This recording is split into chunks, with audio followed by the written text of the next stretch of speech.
আলুর এই পুরভরা সমুচাগুলো একবার কেউ খেলে অন্যান্য সমুচার স্বাদও ভুলে যাবেন। এই সমুচাটা এতই সুস্বাদু হয়। আসসালামু আলাইকুম। আজকে শেয়ার করব একটু ভিন্নভাবে তৈরি আলুর সমুচা। চলুন কিভাবে তৈরি করতে হয়।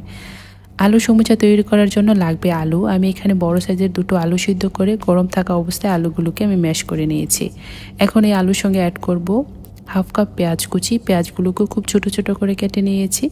তারপর অ্যাড করব কাঁচামরিচ কুচি। আমি এখানে 3টি বড় সাইজের কাঁচামরিচ কেটে নিয়েছি। চাইলে আপনারা এখানে চিলি ফ্লেক্সও ব্যবহার করতে পারবেন। তারপর অ্যাড করব হাফ চা চামচ আদা রসুনের পেস্ট। পরিমাণ মতো লবণ দিয়ে দেবো। তারপরে দিয়ে দেবো এখানে করব হাফ চামচ লাল মরিচের গুঁড়া, হাফ চামচ চাট মশলা, হাফ চামচ গরম মশলার গুঁড়া আর সামান্য পরিমাণে হলুদের গুঁড়া। তারপর অ্যাড করব 1 টেবিল চামচ হচ্ছে ধনিয়া পাতা কুচি। তারপর সবশেষে অ্যাড করব কর্নফ্লাওয়ার 2 টেবিল চামচ। সব কিছু হচ্ছে দেওয়া হয়ে গেছে। এখন হচ্ছে খুব ভালোভাবে মিক্স করে নেব। এখানে কর্নফ্লাওয়ারটা স্কিপ করা যাবে না, আর কর্নফ্লাওয়ারটা স্কিপ করলে সমুচাগুলো ভাজার সময় পোরটা ভিতর থেকে বের হয়ে আসতে পারে, তাই এখানে কর্নফ্লাওয়ারটা দিতেই হবে। সবকিছু একসাথে খুব ভালোভাবে মাখিয়ে নেব। এই তো আলুর পোরটা মাখানো হয়ে গেছে। এখন হচ্ছে এখান থেকে কিছুটা পোর নিয়ে হাতের মধ্যে এরকম করে লম্বা করে একটা রোলের মতো তৈরি করে নেব। আমি এখানে সবগুলো রোল তৈরি করে নেব ঠিক একইভাবে। এই তো আমার সবগুলো রোল তৈরি করা হয়ে গেছে। এখন হচ্ছে আমি এই সমুচাগুলো তৈরি করার জন্য আমি এখানে পেস্ট্রি শিট নিয়েছি। এখন একটি শিট নিয়ে নেব এখান থেকে। আলু দিয়ে তৈরি করা রোলটা পেস্ট্রি শিটের এক পাশে রেখে দেব, আর তারপরে হচ্ছে ময়দার একটা মিশ্রণ লাগিয়ে নেব চারপাশে। এই ময়দার মিশ্রণটা হচ্ছে আঠার কাজ করবে, ভাজার সময় খুলে যাবে না।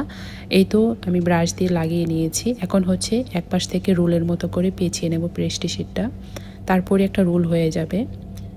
এই তো দেখুন ঠিক এক পাশ থেকে এরকম করে টাইট করে রোলটা তৈরি করতে হবে যেন খুলে না যায়। ঠিক একইভাবে আমি সবগুলো রোল তৈরি করে নিয়েছি। এখন হচ্ছে এই রোলগুলোকে ভাজার পালা। আমি চুলা অন করে চুলায় একটি প্যান বসিয়ে দিয়েছি, আর তেলটা হালকা গরম হয়ে গেছে।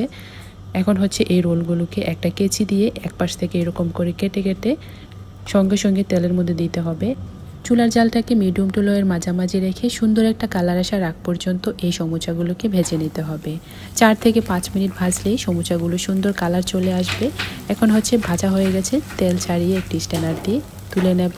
আর এই সমুচাগুলো গরম গরম খেতে ভীষণ ভালো লাগে, আর সসের সাথে খেতে আরও বেশি ভালো লাগে। এই তো আমি সস দিয়ে পরিবেশন করে নিয়েছি। আপনারা চাইলে বিকেলের নাস্তায় এই সমুচাগুলো তৈরি করতে পারেন। তৈরি করা খুবই সহজ, আর শেয়ার করতে পারেন পরিবারের সবার সাথে। আশা করি সবাই অনেক পছন্দ করবে। আমার চ্যানেলে এরকম সহজ সহজ অনেক মজার মজার রেসিপি আছে, চাইলে আপনারা আমার পেজ ফলো করতে পারেন, আবার চ্যানেল সাবস্ক্রাইব করে চ্যানেলের পাশেই থাকতে পারেন। সবাই অনেক ভালো থাকবেন। দেখা হবে নতুন পর্বে। আল্লাহ হাফেজ।